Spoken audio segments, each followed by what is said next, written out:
Great.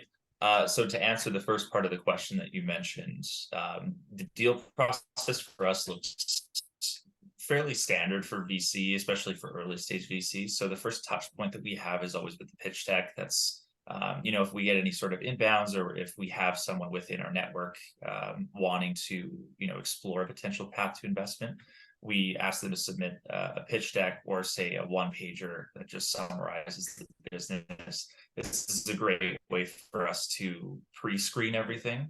So we get to see their materials, how they sort of craft their story about their company, and just get a look at some of the different metrics that they're working with, what market they're within, and what their story looks like so far. And so for us, there's a lot of companies that we can choose to pass on right then and there. We don't have to spend the time meeting them. For the ones that do sort of pass that first bar, we always introduce a first meeting to them, which is very casual. We want to just establish a good first relationship with the founder. We want to get to know them a little bit more. So usually the questions are tailored to understanding what their background and past experiences are, what initially led them to start their company, and maybe some details around how the progress is going. We really just want to extract as much information about the founders themselves and see what they're thinking about the initial sort of trajectory of their company. We'll take the deck, we'll take the materials that they send afterwards. We usually see if we can capture, say, the data room at the very beginning, if we're interested in continuing. Then there's a review period with the partners. We have one partners meeting a week that goes for about an hour, where we essentially just go over a quick summary of each company. Here's the name of the company, here are the founders, this is what industry it's in, and here's a quick summary along with a couple of key points as to why I think it's worth bringing it up to them. We'll have that initial discussion period. We'll see if they're interested or not. If they're not, we just send them an email saying, hey, it's not the right time, we're looking to pass. If so, then I will usually schedule another meeting within the same week or the week after, just to go through a bunch of details. So doing some diligence on my end, market research, trying to understand the competitive landscape, asking a lot of questions about that, and then forwarding any questions that maybe came up during the partners meeting. Assuming that goes well, then we try to schedule a group meeting with myself, the partners, and then their founding team, just to get everybody established and connected together. We always want that touch point where at least, if we're going to make an investment, we want everybody to be well acquainted. So that's the third touch point. Then we usually spend a couple of days deliberating after that. And again, if everything is all good, ready to go, then we can quickly just say, hey, we're looking to invest. Here's a term sheet, and then we get into the negotiations of the term sheet. So, and then that process looks, it could be anywhere between 3 to 4 weeks. We try to keep it within sort of a month timeline. We know that a lot of companies are wanting to make sure that they can close their raise quickly. They'd rather be building than fundraising. Fundraising is an essential part of growth in a lot of respects. So we want to just be able to minimize the timeline of getting a decision to them. So Casey, also, should you tell us about LOI Ventures? So, and what is the short, what does it mean, the LOI, and which kinds of companies do you invest? And also tell us, how did you end up being an investor in this fund? For sure. Yeah, so LOI Venture was started in 2021. LOI comes from League of Innovators, which is our, I would call it a sister company. It's our accelerator that's been running for a little bit longer than we have. And it was essentially, when it was formed, my two partners, Ryan Holmes, the founder of Hootsuite, Manny Pata, he's a serial entrepreneur in Vancouver, they combined their charities together to essentially accelerate the ability for, or I guess give access to young entrepreneurs throughout Canada, at least initially, resources, materials, mentorship to help build and grow their startup. So the fund came about a few years after the fact, when they started realizing that some of the companies that were going through this program were scaling quite well. One of the success stories that we always come back to is Smart Suites by Tara Bosch is the founder. She was one of the first people in the program, scaled a massive CPG company in the healthy snack space to now where they're appearing in most convenience stores, department stores, grocery stores. So the enterprise value there is quite incredible. And so we wanted to, of course, capture that and be a part of the investment journey as well. And the nice thing about that is any of the return that comes back to us as part of the carried interest that we would receive, part of that goes to the accelerator. Again, we want to continue to fuel innovation and hopefully see that cycle continue and grow over time as well. So that's a little bit about the fund. How I got involved was through an initial connection through this social platform called Lunch Club. I had met someone in Los Angeles, well-connected person. He was doing a lot of work on the Pacific Coast in connecting people. He was also very active in bringing a lot of Filipino investors into Silicon Valley, so introducing them to a variety of different startups and investors there. So he introduced me to a friend of his who was working in Vancouver. And at the time I was with another fund on a contract. And the friend that he introduced me to was also in some similar situation where he was based in Canada, but working remotely for a US fund. So me and him connected really well. He introduced me, one of the first people he introduced me to was another person in Vancouver. His name is Tim. And he was the previous senior analyst at LOI. He was working there part-time. And he, within that same week of me meeting him, he ended up taking off to join a company out in Edmonton as a president. So he could no longer be in that senior analyst role. So that left it vacant. And I spoke with him. I told him, hey, I have capacity. I'm interested in this. I find this fund very interesting. It would give me a lot of exposure, of course, to Canada and be able to build my network here as well, because most of the people I've met before were in the US. And the process went really easy. He introduced me to both the partners. I had separate conversations with them, came back to the one partner within, say, I believe it was a week and a half, and they offered me the position as a part-time analyst. So that went extremely well. It's not a typical interview process. So I've been with them since March. I'm working on now kind of consolidating my efforts and going full-time with them. And the experience has been incredible. The access to amazingly talented people, both internal to both of our companies, and then in the founders and investors that we deal with is nothing short of amazing. So it's a real, I can't take this for granted. It's a real pleasure to be a part of this organization. So which sectors are you most excited about investing right now? Absolutely. Our fund mandate is that we're a sector agnostic fund. So anything is essentially fair game. We do have a bit of hesitation towards some verticals that maybe are just a little bit more distant to what our collective expertise is. So we've been a little bit more reluctant to, say, invest in healthcare or life sciences. That's the one that we usually get a lot of pushback in. But in terms of industries that we're excited about, we've really looked into the CPG space, for example. We have a couple portfolio companies that are in that vertical that have done really well, and that are, one of them I believe is raising currently. We've invested in a franchise company, a mobile oil changes, tire rotation, other services for cars and fleets. That's not usually a conventional VC bet. VCs are not very warm, I guess, to investing in, say, franchises. So, but this one is performing exceptionally well. So we really like the founders with that one. And then we go up and down the list of ed tech, for example. We've made a couple of we're in diligence with a couple of companies right now. We just did invest in one out in Calgary called Monarch. It's leadership development for emerging and middle managers. So yeah, we are very all encompassing. We are essentially, we try to, rapidly learn any sort of industry very quickly, arrive at some sort of conclusion about the state of the market today, what that company is doing tomorrow, and does it actually fit in as something that's novel or disruptive or setting a new standard. And if we can determine that, then usually we'll try to make a deal. How do you source interesting investment opportunities?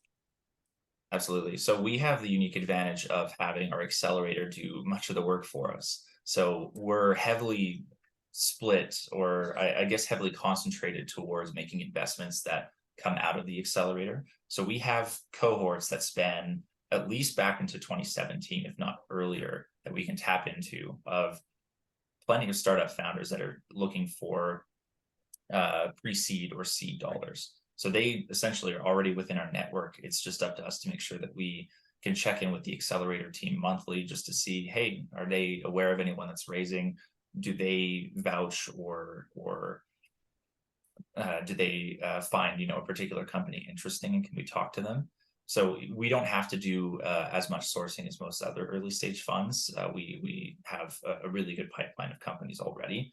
But then, of course, you know, we do have a small sort of sliver within our mandate to invest in external opportunities as well. So anything out in the market, it doesn't have to fit the profile of what we would look for in the accelerator.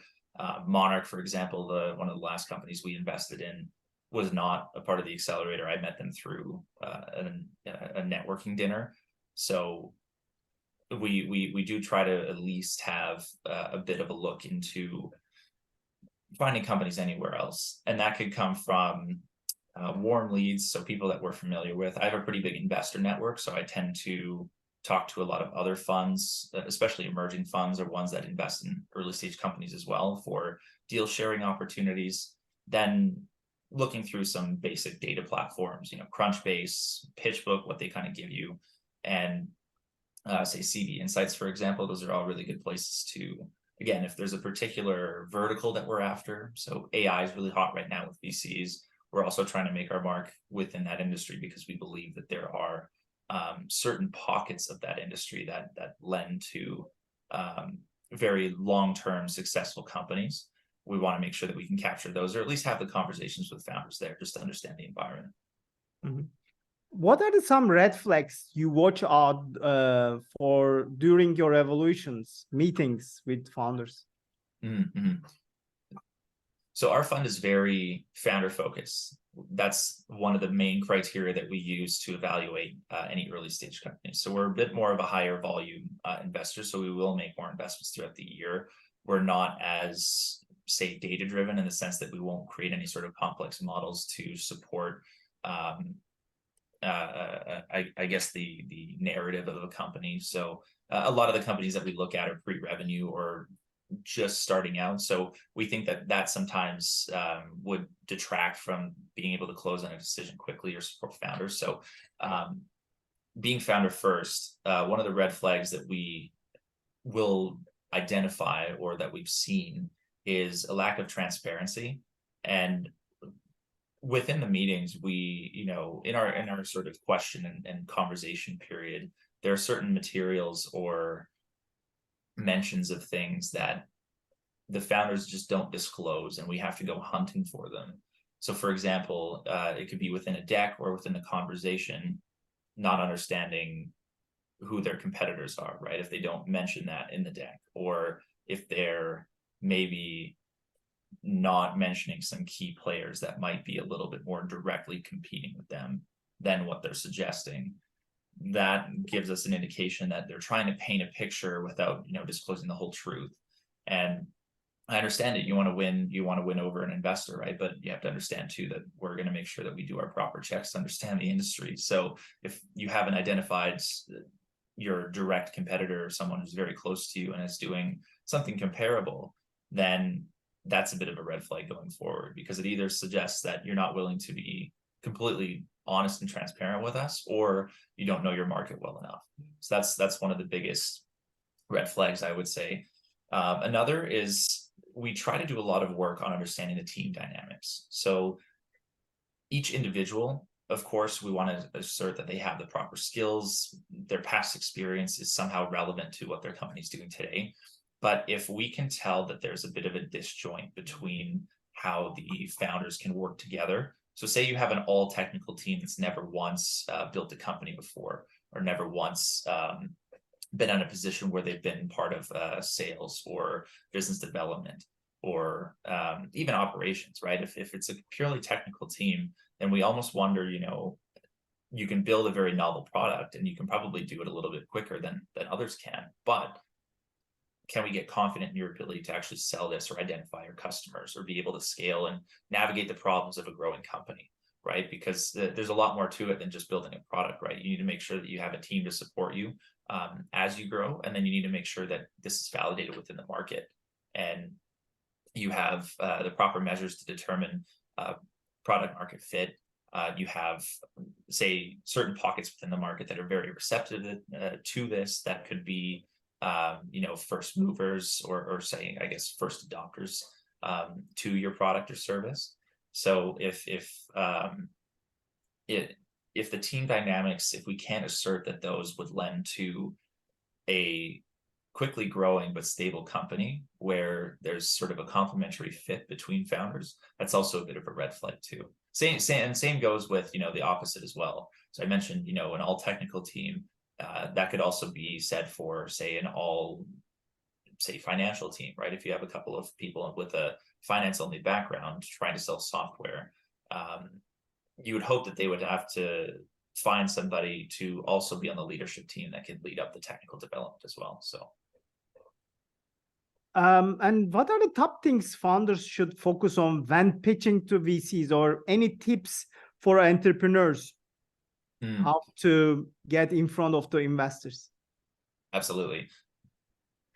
I guess to get in front of the investors, I learned this as well on the other side of the table in being able to break into VC.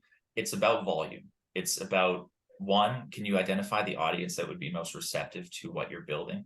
Which is why I've always been a proponent of strategic capital. I think it's much better to find investors, even if they're, say, a smaller fund or angels that have had experience in the industry that you're operating in. If you can find them, pitch to them, get your feedback loop from them, it's much better than going to a variety of, say, generalist investors that maybe don't have the industry expertise that you do, and that can't necessarily comment or arrive at a preferable conclusion, or maybe a more accurate conclusion about your company. So that would be the one thing that I would suggest just in that process, is make sure that if you can really target a particular segment of investors that, again, would highly identify, or at least have a better opinion of what you're building and can give you candid feedback, that's a great first step. And then go after that, in spades. Go and seek out the volume there, right? There's a lot of investment firms out there. I'm amazed, even in Canada, having such a big investment environment in terms of how many funds there are. I'm constantly discovering new funds in different provinces that I've never seen before. Usually anywhere between 10 to 25 million. These are emerging funds. One that we actually dealt with is very, very interesting. It's called Storytime Capital. They're a full team of operators that started their first fund, that are really executing on the human capital, leadership space, future of work. They know their market, and most of their LPs, from what I understand, are also former founders as well. So they've lived that life, and the people that have kind of put this fund together understand the journey of a founder, right? It's not coming from big institutions that are, say, once removed from the founder journey. Like, these are people that are directly involved there. So if a founder can go after as many of those types of funds as possible, get the feedback, get some of those initial meetings, see if there's interest, validate the potential for the startup, I think that's a great first approach. And then when it comes down to pitching, and I've seen this because I work on the side for a company called Deco, which does end-to-end pitch deck design services. The best thing that you can do is make sure that your story is absolutely tight. You know yourself, you know the company, you know why you're building it, and it flows together nicely, right? There's a lot of people that put information on slides and then pitch that, and it's all over the place. We want to see that you can summarize what your company does, delve into, say, the macro environment, show exactly why the problem exists, introduce your company as the reason that people, can maybe alleviate that problem, and then go into some of the dynamics about why, one, how you'll work and how you'll get customers, how the market is supportive of this, what sort of performance you've had so far that would allow people to get interested in the investment. And then, of course, ending with, hey, this is our team, this is what we do, this is why we're applicable here, and this is our ask. This is exactly what we're going to use our funds for. This is the type of runway that we're looking for. If you can craft a story where that all sort of aligns and makes sense, and one slide flows into the next, you appear obviously much more confident, and then people are a little bit more assured that you know what you're talking about and you are the person to do this. Because I tell you, there's way too many companies that they have an idea, they have the workings of the company right now, they can't sell it worth anything, and they turn people away when they pitch because of how disjointed and disorganized it is. So know yourself, know your story, be able to translate that when you're speaking to people, and of course have your pitch deck or any sort of visual materials ready to support that. How many deals would you say you look in a given month or a quarter? That's a good question. I think within a given month, I would say anywhere close to 40 or 50.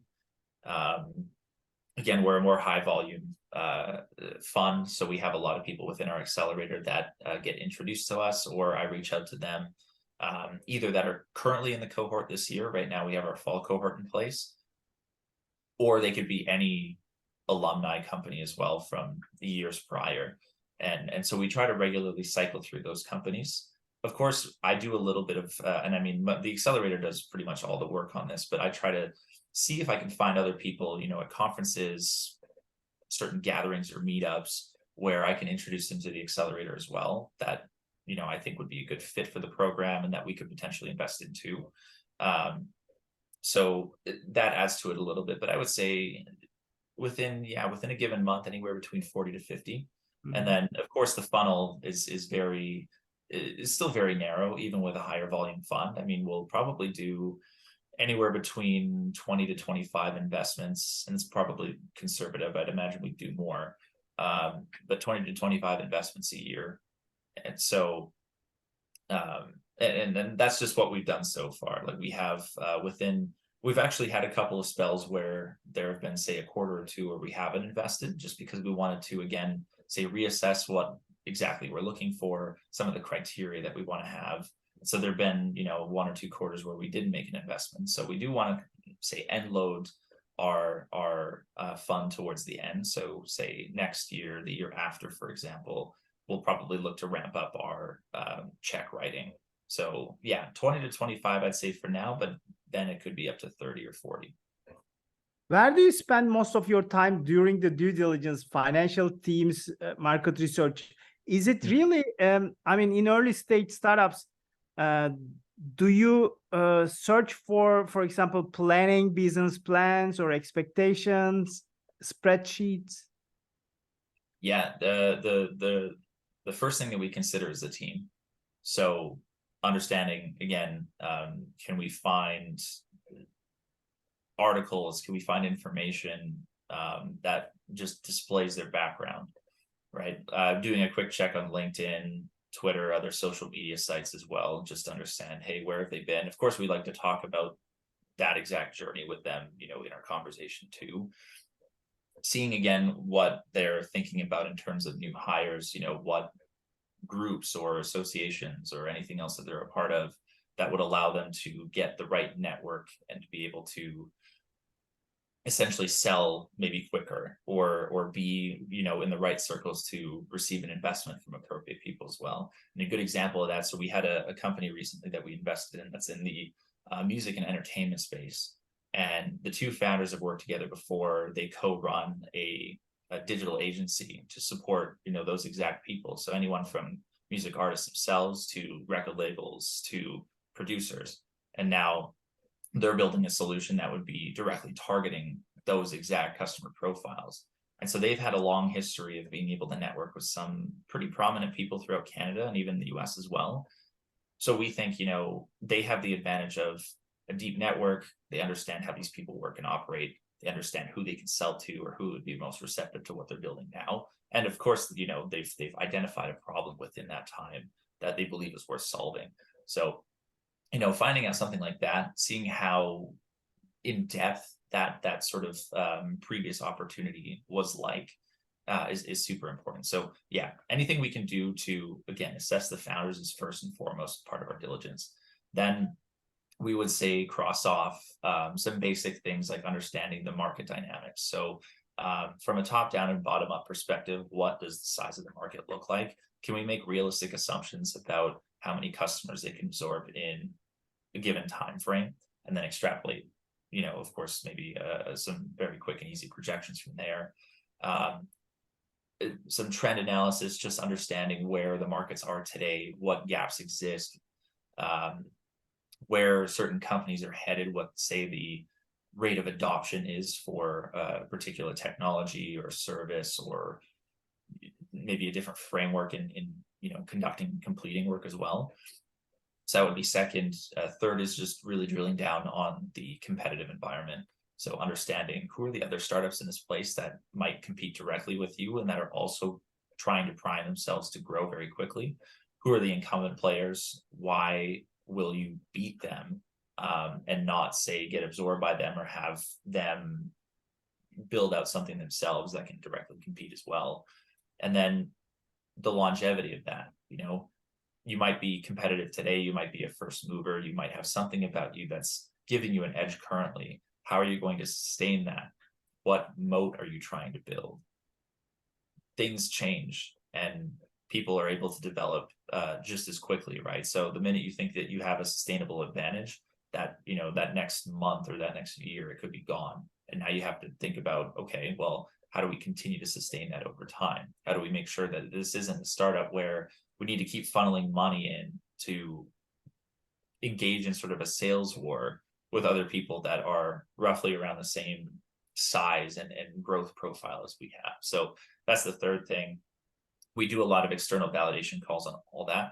So whatever industry, we usually have a few people that we can reach out to almost immediately that would give us some perspective as, an industry expert, someone that's built and sold a company in that space. We love having people that, of course, understand their environments and have lived and breathed the successes and failures to just comment on what they think, just, I guess, straight up about what the company that we're looking at is proposing, what sort of feedback they would give on what they're doing well and not well, and whether or not it could be venture backable. Now, of course, we end up making our decisions ourselves too, but we really like to factor in the perspective of others, especially when it comes from a place where they've lived and breathed that problem before.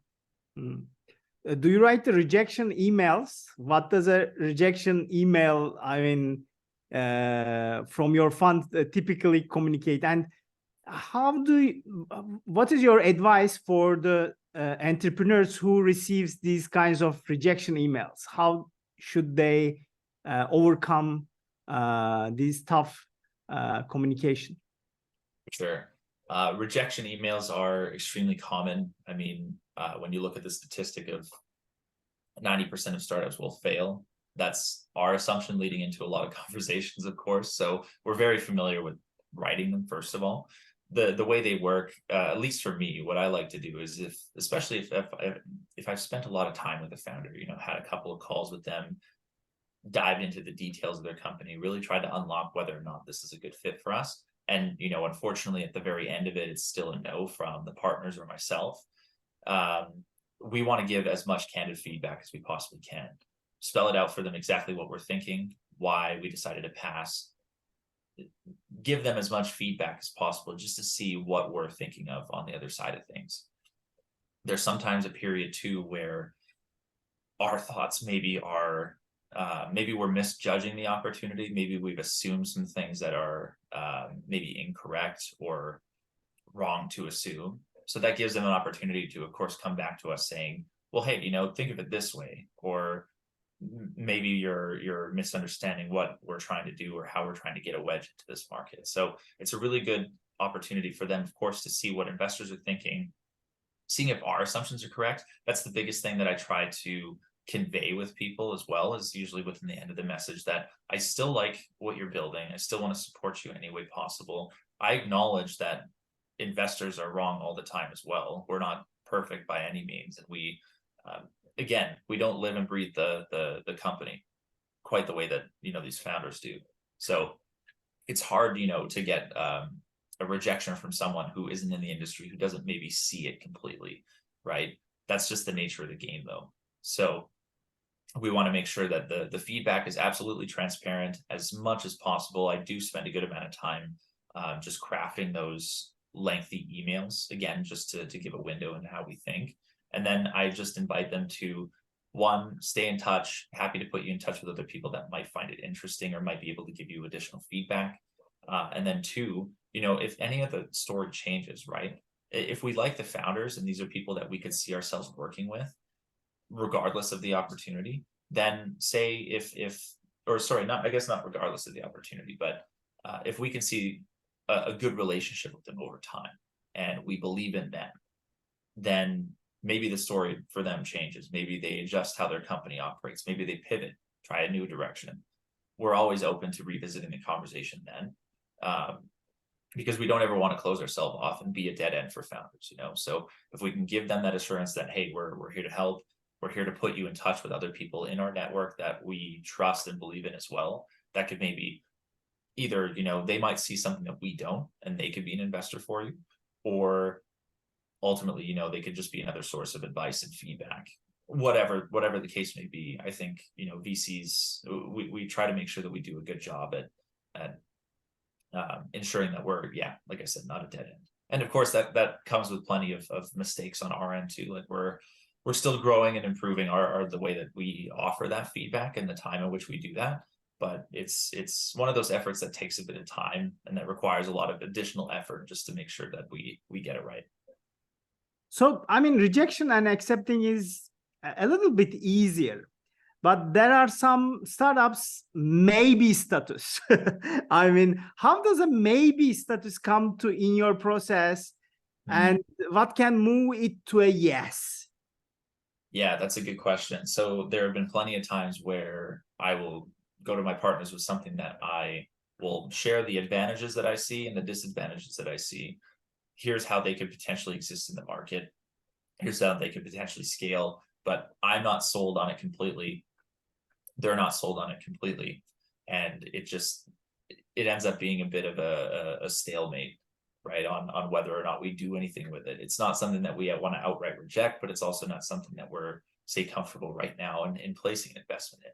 So for us, the maybes end up being where we would send them an email just saying, this is honestly what we think. We're not really sure about this. We don't want to confirm yes.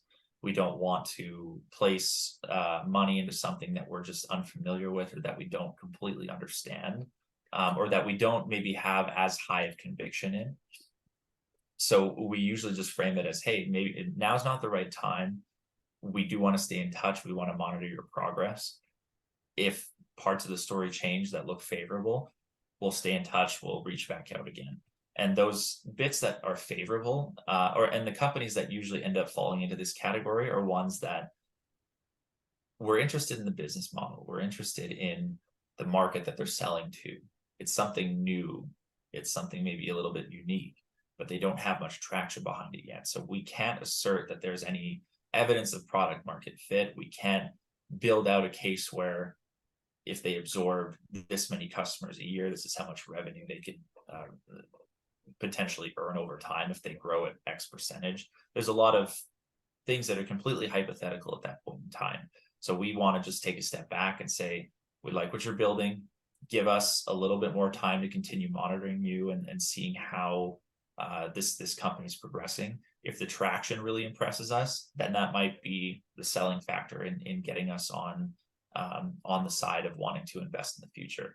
We have a company right now that's like that. I won't name it, but they are in the business of assisting, say, international students. So they want to plug into post-secondary institutions. They are looking to offer a variety of different elements of support throughout the journey of, one, integrating into the country, and then two, finding employment or succeeding better in school. And we love the founder. She's great. She's very persistent, gets results, or has at least in the past. We're a little bit hesitant or cautious about the long sales cycle of an educational institution. It takes quite a long time to get certain third-party materials approved. And so what we told her was, let's wait for a little bit.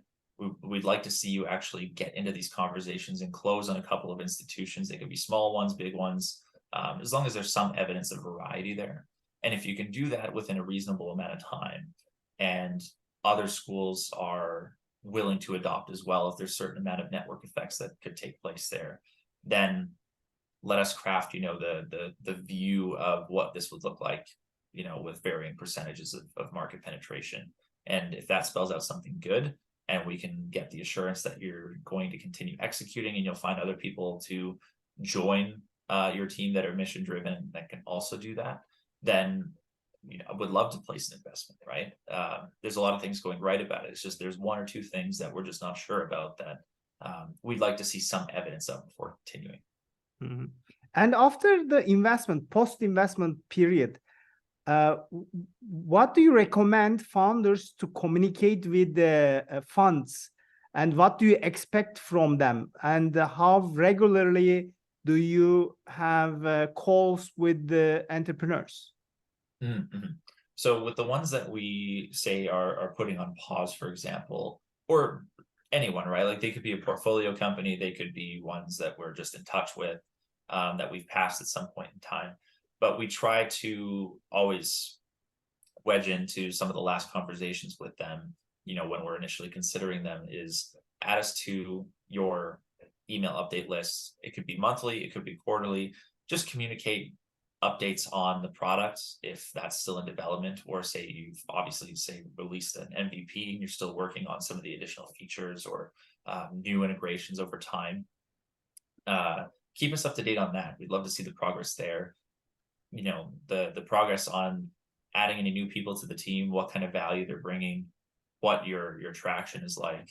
Are you reducing your spend to get more customers? Do you have a big wait list? Like there's a lot of different things that you can show that provide evidence in that, hey, your company's maybe taking off and you are primed to essentially execute on this now. So we'd like to see that monthly or quarterly. Again, founders are busy. They don't always have time to tap out a full update email every month. So we understand that. But as long as, they can reveal important parts of the company that would allow us to maybe have a second view of them or get more conviction in them. So there's an example right now. There's a company that I'm dealing with that we're still a little bit on the fence about, that they changed their entire business model from selling in a B2C way to now targeting businesses. And that's given us some fresh perspective on the logistics of the product that they're selling, because we think that selling to businesses makes a lot more sense. These businesses, in this case, would end up handling the hardware that is being sold to them versus, them being in the customer's hands and having the logistical issues of, delivering and receiving them again from customers, because they're on a subscription, so you'd have to return them over time, or so that gave us a little bit more of a fresh perspective on this company. And right, that's a big decision that you had to make that took time, obviously, to get to that point where you're thinking, hey, this might work better for the company. You actually have to see it execute first, and then when you share that, it gives us a little bit of a, hey, maybe there's something else here, or maybe this would be a little bit more preferable in terms of the company being able to scale. I mean, from questions from funds and startups, I'm going to ask you another topic about the Canadian VC market. How would you describe the current state of the Canadian VC market and startup ecosystem? Absolutely. So I run a LinkedIn community called Canada Venture, which has given me a lot of access to people at large institutions. So some of the biggest funds in Canada, as well as emerging funds, different people working at accelerators or incubator spaces. So it's a smaller country, of course. We don't have the population that the US has, but I think that there's a lot of support throughout the growth journey of a company at the early stage. There's the emergence of a lot more, say, first-time funds that are happening. Again, like I mentioned from the example of Storytime Capital, for example, operators, people that are familiar with a certain vertical. running a fund and being able to really capture those pre-seed and seed deals. I think those are coming about in Canada, and which I think is timely, because right now we're in a bit of a trough in the market for VC. The deployment of capital is not nearly as high. Valuations have been depressed, say at this growth stages. So to see new funds still come about in a more tough environment and be ones that are willing to take more risks, more bets on companies just starting out here is a great step forward. Because I think the problem that a lot of people have seen with the Canadian market is that we're a little bit more risk adverse. We're a little bit more conservative. We'd like to see more evidence earlier. So companies, of course, that are just starting out, that don't necessarily have financials yet, they have the choice of maybe going to a few select accelerators or receiving grant funding. But the element of support from a pre-seed or seed perspective has not, say, been there as in the volume or as readily as in the US. So to see new funds come about in that way is great, because it bridges that gap. There's a lot of funds that are investing in, say, the later, say, seed type rounds, where here's a company with 2 years of historical financials. They're in a solid position. They're raising a seed round, more so like seed in definition, to, again, it starts to blend like seed and Series A together from what I've seen, right? Like companies are a lot further along here that are raising seed rounds versus in the States. You could have an idea on paper and, have a bit of a blueprint for what you're going to do, and you could receive a decent amount of seed funding in the States in certain cases. Whereas here, that's very hard to do. So I'd like to see people make more, obviously, educated bets, or to get into those higher risk environments. So I think that's coming about in Canada. It'll take time. There's a few funds doing that. I would say that the volume still needs to increase, but it's there. But yeah, and then, once we get to, say, the seed or Series A or any of the ensuing growth stages as well, plenty of support, lots of big, say, institutional VCs. Yeah, there tends to be a blend, of course, of companies that enter into a Series A. They'll have a couple of Canadian investors on the cap table, along with, say, a US one as well, depending on the performance and the I guess the aptitude, or the match between, fund and startup. And so yeah, it's yeah, I guess the time right now is a little bit different, but there's a lot of positives in the country, and just being able to meet some of the talent here is excellent. There's a lot of really good fund managers around. How is the government interventions or support in startup ecosystem? Yeah, I'm not 100% familiar with the exactness of that, but I know that there's a lot of potential for grants that come anywhere between certain municipalities. I know, for example, there's a startup that we are looking at that would receive certain grant or support funding if they're installing their solution within, a given municipality. That can extend provincially. I'm sorry, just the funding in general can extend provincially or federally as well, in the form of a variety of different grants. These could be essentially entrepreneurial grants, ones that are focused on impact and sustainability. So there is the availability of that there. And there's a bigger encouragement here that I see than, say, in the US, in terms of, if you are an early stage founder, see if you can apply for certain grants. They can range from 100K up to 500K. They're pretty flexible from what I've seen. I can't comment on it too much because I'm not terribly familiar with it, but I know this is the path that a few of the startups that I've met with have gone. Casey, what does a typical day look like for you? Yeah, typical day. That's just it. I mean, there are every day is a little bit different, right? I could be in days where I'm in nothing but meetings. These could be meetings with founders on, a first-time basis to follow up with them. This could be meetings with investors, one to, establish a relationship between funds, to share deals, to get maybe some validation on what you're thinking about the market or a particular startup. And then, yeah, I mean, the other meetings could be with experts too. Again, just trying to understand the space a little bit better, get validation on what sort of diligence we're working on for a particular startup too. And then, we have my like independent work. That's a lot of the times just working on the diligence, kind of preparing investment memos or, any sort of presentation material for our partners meetings, investment committees. So every day is a little bit different. A typical day would be just working longer hours to make sure that I can tick off a lot of boxes, stay on top of my emails, just make sure that I'm sort of being timely about a lot of my activities. So is there a book or books or resources you can recommend to entrepreneurs? Yeah.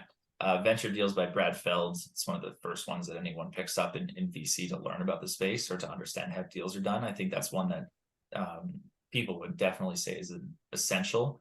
The Business of Venture Capital too. That was the first book introduced to me by the first general partners that I had worked for back when I was interning a couple of years ago in VC. That one was a really good way of breaking down some of the key categories of what VCs do, just getting up to date on essentially what your job would look like. It could be as an analyst or associate, it could be as a partner of the fund. It's a very good book. And then the one podcast that I've continuously tuned into is the All In podcast. I mean, it's run by a bunch of other very prominent early stage investors. Great to listen to. I mean, it's a blend of talking about, current market trends, anything going on, even geopolitically, and then certain bits and pieces about VC as well. Very informative. It's just good to put on in the background and hopefully pick up on some of the learnings, as you're working. Thank you very much for your time today, Casey. I mean, it has been a pleasure learning about the VC landscape in Canada and also your perspective and also about the startups and your process. Before we wrap up, where can listeners find you more about your links and also communication, probably? Absolutely. I'm most prominently on LinkedIn. I mean, I post regularly there. I have my Community Canada Venture that I post through as well. So I try to be as active in trying to either post or connect with people there. So if people want to go grab me on LinkedIn, please add me. I'm always willing to speak to new people. Those could be, startup founders, investors, just anyone interested in the space. And then, through the companies I work for too. So LOI Ventures is the venture fund I'm with. I'm with a company called Deco. I work for them on the side, helping with partnerships. We do, again, the end-to-end pitch deck design. That's been a great way of meeting founders and diving a little bit more into their stories as well. So that's something that, is applicable to you if you're, either a first-time founder and you're needing something done right the first time on the visual side, you can come to us. Or if you're just, again, looking for an access to another network, we're right there for that as well. But yeah, LinkedIn, that's the best place to find me. I'm pretty active there. So thanks again being with me today, and it has been a great conversation. Absolutely. I agree. Thanks for having me on.